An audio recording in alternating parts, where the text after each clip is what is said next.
Եվ մենք պարզապես, ինչպես խոսքի սկզբում ասացի, մենք պարզապես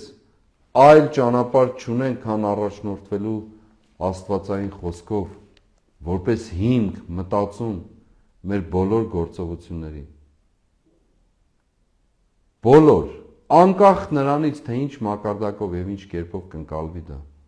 Այդ սկզբունքը չպետք է փոխվի մեր կյանքում եւ չի փոխվելու, եւ մեր պայքարի սկզբունքն էլ դա է։ Եվ դա անփոփոխելի է։ Չի փոխվելու դա, անկախ այն բոլոր գայթակղություններից, որ կարող են պատահել մեզ առաջարկների տեսքով, պահանջների տեսքով, երբեմն կարող է շատ հաճախ քննադատությունների տեսքով եւ այլն։ Եվ մենք ուղղակիորեն անընդհատ կրկնելու ենք, անընդհատ հիշեցնելու ենք, որ մեր ճանապարհորդությունը, մեր այս սրբազան պայքարի ճանապարհորդությունը, մեր այս սրբազան շարժումը, որքան էլ փորձեն կամ ցանկանան բարի կամ չար տրամադրությամբ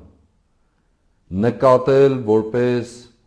հերթական, տապալված եւ ինչ կուզեք անունը դրեք մի երևույթ, ասեմ ձեզ, որ դուք ճշմարտության մասին ոչինչ չգիտեք, որովհետև ոչ հրապարակում եք, ոչ մարդկանց կյանքի մեջ եք, ոչ զգում եք մարդկանց երակը, ոչ զգում եք սրտի բաբախը, ոչ ծանոթ եք մարդկանց ապրումներին, մտածումներին, ոչ այն ներքին ամբողջ տառապանքն ու ցավերը, որոնք կրում են մարդիկ, ոչ այն ձգտումները, որոնց մեջ ապրում են մարդիկ եւ ցանկանում են, ինչպես ասացի, հրաժարվել այս ճահիճից, չգիտեք ուղղակի, չեք ճանաչում մեր ժողովրդին։ Բառից բուն իմաստով չեք ճանաչում։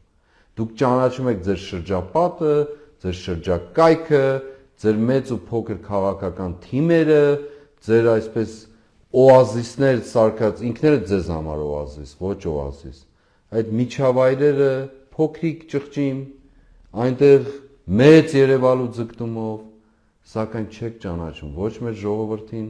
ոչ նրա ապրումները, ոչ նրա ձգտումները, ոչ նրա իրական հոգսերն ու կարիքները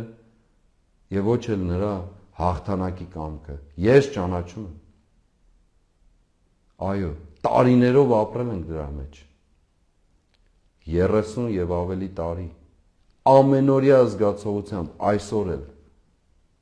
վաղն էլ, որովհետև դա մեր կյանքն է եւ մեր կյանքի սկզբունքն է, որովհետև դա բխում է այս իմաստության գրքից, Աստվածաշունչ Մատյանից, որովհետև դա բխում է մեր եկեղեցու իմաստությունից ու կյանքից, որովհետև դա բխում է պարզապես այն ծանոթությունից, ճանաչողությունից, որ մենք ակունքով ենք ճանաչել մեր ժողովրդին եւ ճանաչում։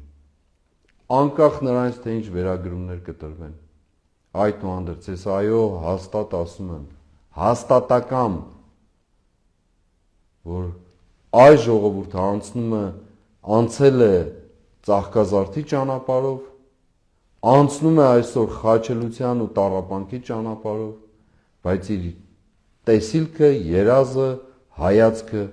ուղղված է հարության հաղթանակին։ Մենք միասին ենք գործելու։ Ինչպես դուք շատ հաճախ ասել եք, սիրելի ժողովուրդ, մեծ իմաստով, անընդհատ ասել եք, եւ մինչեւ այսօր ասում եք, մեզ մենակ չթողնեք։ Մենք ձեզ մենակ, մենք ձեզ մենակ թողնելու ոչ ցանկություն եւ ոչ էլ որևէ կերպով դրսևորում ունենք։ Մեր միակ փափագը, նպատակը, ցանկությունը ձեզ հաղթանակ շնորհելն է եւ ձեզ հետ միասին հաղթանակ տոնելն է։ Խաչի ճանապարհով թող լինի եւ բայց երաշխավորված հարության հաղթանակով։ Մենք հաջորդ շաբաթ միգուցե չհանդիպենք, որովհետև ավագ շաբաթն է, Սուրբ Հարության ճրակալույցն է, եւ բայց կփորձենք ամեն իմաստով գտնել այդ ժամը եւ ձեզ հետ հանդիպել եւ ձեզ հետ միասին տոնախմբել, խոսել, փառաբանել հարության հաղթանակի խորհուրդը, Սուրբ Զատիկը։ Աստված օրհնի բոլորիդ, նորից ու վերստին կամք եմ մաղթում, եռանդ եմ մաղթում, արդարության զգացումը թող չբացակայի երբեք, որևէ կերպով հույսի թեկուզ ամենափոքր նշույլը որևէ կերպով չխամրի, ձեր հավատքը ամուր բռնեք, ամուր պահեք, զորացրեք ձեր բազուկները, ինչպես Սուրբ Գիրքն ասում է, ամրացրեք ձեր ոտքերը, հագեք Աստծո սպառազինությունը եւ այդ սպառազինությունը Աստծո թե պաշտպանության համար, թե ազատագրության համար թող տանի մեզ եւ կտանի մեզ եւ տանում է մեզ դեպի հաղթանակի լույսը, որը բոլորից սրտի եւ մտքի ցանկությունն է եւ այն լինելու է մշտապես մեր մտածումների առանցքը մինչև մեր վերջնարդյունքի հասնելը։ Աստված օրհնի բոլորիդ։